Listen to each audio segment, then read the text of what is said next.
Welcome to the next tutorial. We have discussed about the relief load calculation when it comes to the valve control valve failure, right? And according to this correlation, we have discussed how to find the bypass flow rate and how to extract unit turn down flow rate. And we haven't discussed about how to find the maximum flow rate when the valve is fully open. So this is the most challenging part of this control valve failure that many engineers do not have any idea how to do, how to find its exact value. So consider this simple example. We have methane that its pressure is 10 bar gauge and its temperature is 25 degrees C. And it passed to a fail open valve that its CV is 120 US gallon per minute. And it directed into the vessel. In this vessel, its set pressure is 6 bar gauge, right? And the relieving pressure of this vessel is 6 times 1.1, which is 6.6 bar gauge, right? For a valve, so let's consider this valve is fully open and it's failed. It doesn't matter if it's instrumental failure or it's mechanical or integral mechanical part fail. It's just a failure, and this valve is fully open. When we have a methane that can pressurize the downstream vessel, and this vessel cannot handle up this 10 bar gauge pressure, because its set pressure is 6 bar. So we should calculate according to this correlation relief load. We should calculate the maximum flow rate that a valve can pass within this condition. And this condition is its upper pressure is 10 bar gauge, and its downstream pressure is the relieving pressure.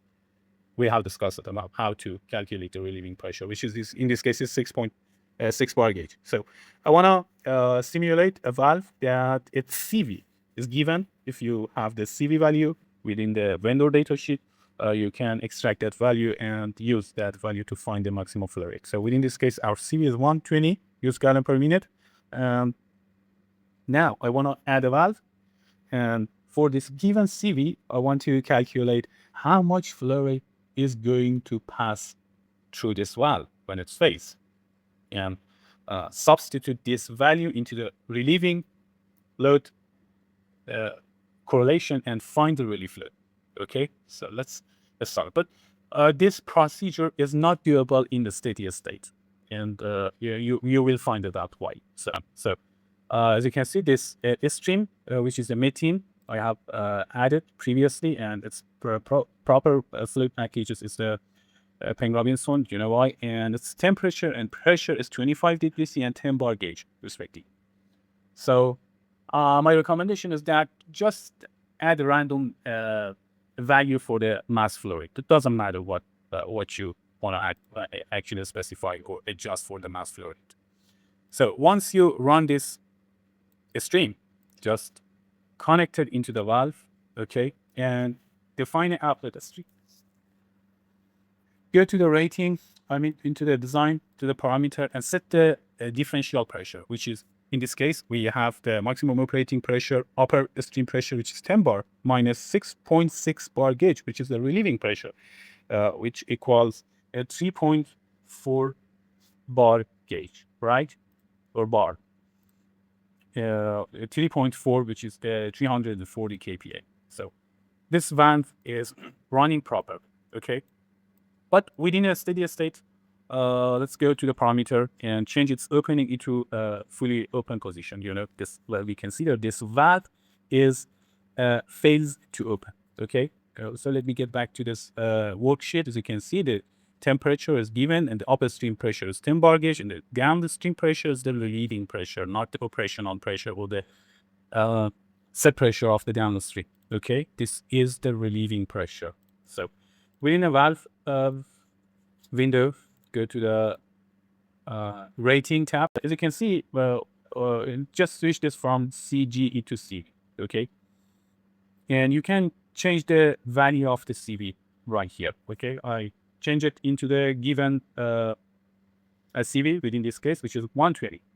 And as you can see, the flow rate, the flow rate cannot change. Once we click on the size valve, it considers this flow rate and size actually report to us a CV, which is not a logical procedure, And you can change the flow rate, for example, into, for example, 2000 kg per hour and click on size well and look for if the CV is pretty much with your desirable given CV within the vendor datasheet coefficient value or not. You can change this value as much as to the point where you find the exact value of the CV, which is your desired CV, and report the flow rate as the maximum flow rate. But this is a time-consuming procedure. Okay, we need to change the our dynamic mode. We should go to the dynamic mode. Click on the dynamic mode and click yes. Just accept these changes.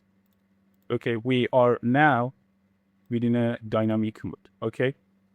Under the flow sheet and modify, add a PID controller within a HYSYS environment. Okay. And for this PID, our process variable is the CV of the valve. Okay. Find the resistance CV or K. Okay. Once you select this option, and our output target object is the 100% or fully open position or actuator the desired position, which is in this case a valve phase, and its opening is 100%. Okay. So once you specify this window, go to the parameter tab. As you can see, we should specify range code for the process variable. So the minimum process variable, which is in this case our process variable, is the CV of our control line coefficient.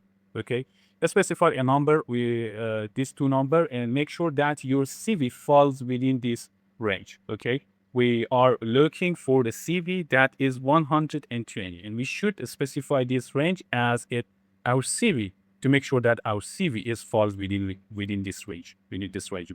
Here in this case, we have 120, and it is acceptable to have a minimum process variable. The maximum process variable is 200 US gallon per minute. Okay. So once you specify this value, you can open the valve, adjust the value of CV that you are looking for, which is in this case 120. Okay, as you can see, once we change this value and once we click on save valve, it just report the CV that corresponds to this flow rate, which is not doable in a steady state. Okay, I want to change it again and activate actually dynamic mode. Once you switch this solver into the activate, good. Let's stop the dynamic, and as you can see, the flow rate that corresponds to this CV is reported just right here, which is in this case is 1.38 times 10 powered by 4 and kilogram per hour.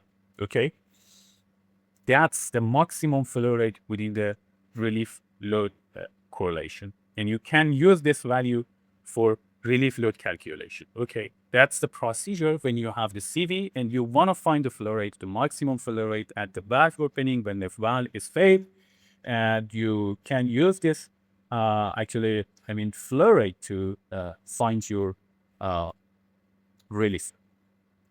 Well, if you have any question, just let me know in the description below. Just to let you know, this was the this procedure is doable when we have this CV.